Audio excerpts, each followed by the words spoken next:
Hello and welcome to my review of the Overlord with Translocation Shroud for Necrons for Warhammer 40,000 from Games Workshop. One of these models will cost you £24. It's quite a large chunk of money for a single miniature for an Overlord, but you know, typically you'll only need a couple of them as an HQ for your army. The format of this review will be as usual, so we'll have a look at this model up close. I'll go through how easy it was to build, any issues. Then we won't look at spare parts because there are none with this kit. What you see is what you get.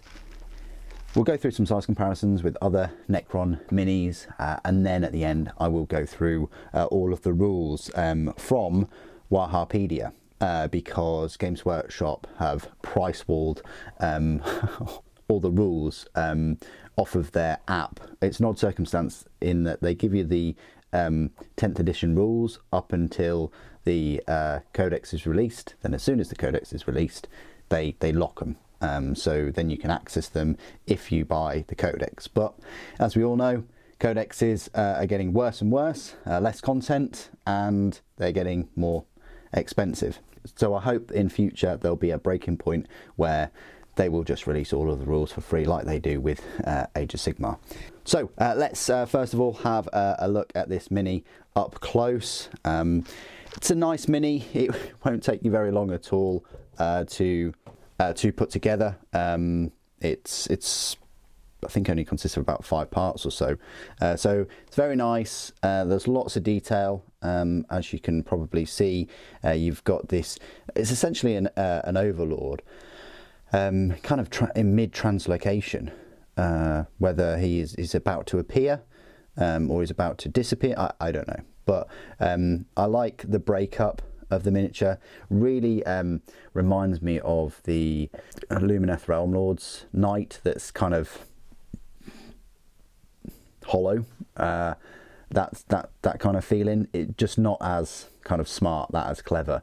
You've got part of a leg missing there, you've got part of a staff missing, and that's about it. You know, you've got all the arms, you've got part of the thigh, another part of the leg missing. Yeah, it's an all right model.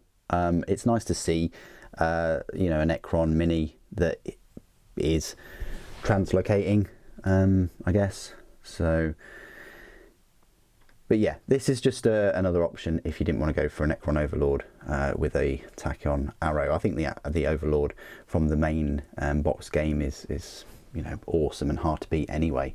But yeah, this just gives you another option for your Necrons.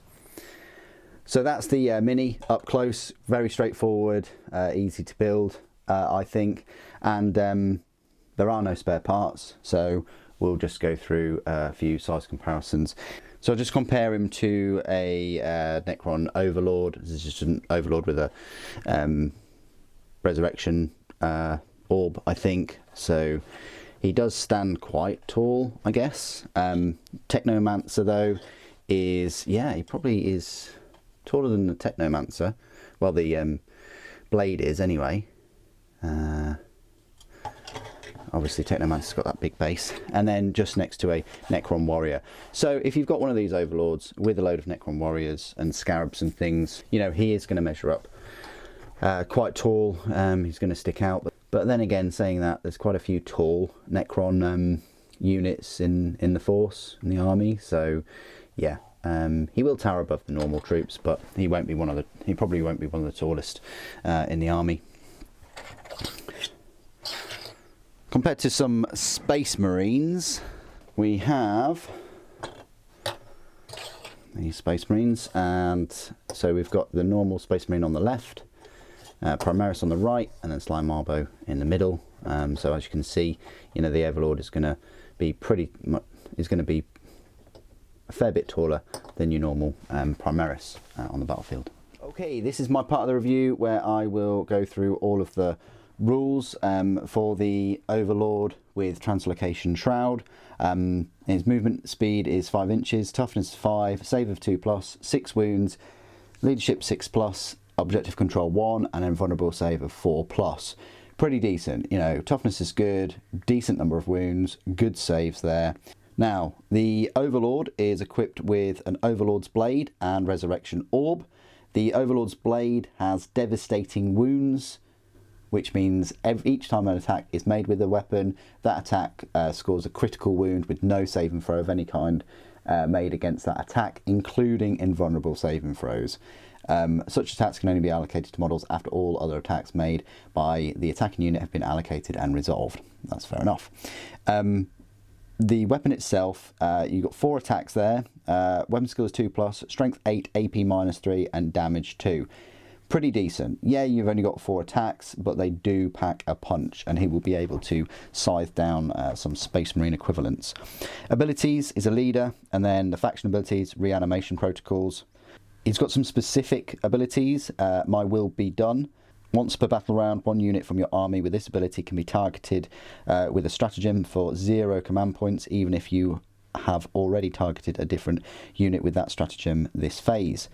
Translocation Shroud. This is probably one of the main reasons why you'll pick him up. Each time this model's unit advances, do not make an advance roll for it. Instead, until the end of the phase, add 6 inches to the move characteristic of models in that unit. In addition, each time a model in that unit makes a normal, advance or fallback move, until that move is finished, it can move horizontally through models and terrain features. War Gear abilities. The Resurrection Orb. Once per battle, while the bearer is leading a unit, at the end of any phase, it can resurrect that unit if it is on the battlefield. When you do, that unit's reanimation protocols are activated, reanimating D6 wounds rather than D3. When doing so, you cannot resurrect more than 1 unit per turn. He is a leader model, so you can attach him to Immortals, Lichguard, and Necron Warriors. So there you go. That is the Overlord. As I say, the main reason why you would pick him up is that Translocation Shroud, because you're adding 6 inches to the move characteristic, and if you're attaching him to, say, Immortals, for instance, or even Lichguard, then that extra move can make all the difference. Why you would pick him over the standard kind of Overlord is really down to, I want to say, the save, because, well, in the old rules at least,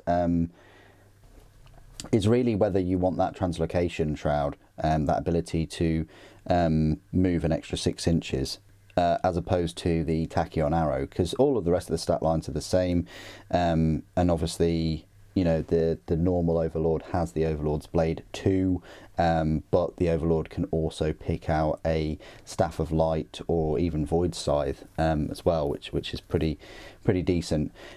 So yeah, I don't know whether this Overlord with Translocation Shroud was needed necessarily, but it's still cool to get a new, slightly different Overlord, I guess.